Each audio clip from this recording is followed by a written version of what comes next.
bien entendu à mes questions, au cœur des grands espaces de l'Ouest. Il est vrai que quand on suit un peu l'actualité dans les médias, on a une image aujourd'hui de l'Amérique qui est une image un peu différente que celle qu'on avait il y a quelques dizaines d'années, l'Amérique du woke, l'Amérique de la contestation, l'Amérique est toujours au devant de l'actualité, mais on a un peu l'impression que s'espace dans le temps cette vision des premiers Américains, des découvreurs, des concurrents, et cette Amérique, vous êtes allé à sa rencontre et c'est une bonne nouvelle, elle existe toujours.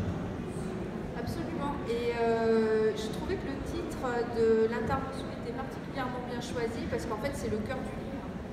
Donc comme vous le disiez, l'âme de l'Amérique, et ce qui m'a poussé à aller dans cet endroit. Donc là on parle d'une région de l'Amérique qui est le Montana, et le Montana en fait il s'étire, il s'étend, il se déroule des Rocheuses aux Grandes Plaines, et j'ai décidé d'y aller après 3 ans. J'avais passé 3 ans en Birmanie dans des zones sous tension, dans un pays qui était en guérilla, au contact de gens qui étaient en souffrance, et après ces 3 années j'ai eu besoin d'aller me ressourcer au cœur des grands espaces de l'Ouest américain que j'ai toujours affectionné. Ça fait 30 ans que je vais dans l'Ouest. Vous l'entendez bien?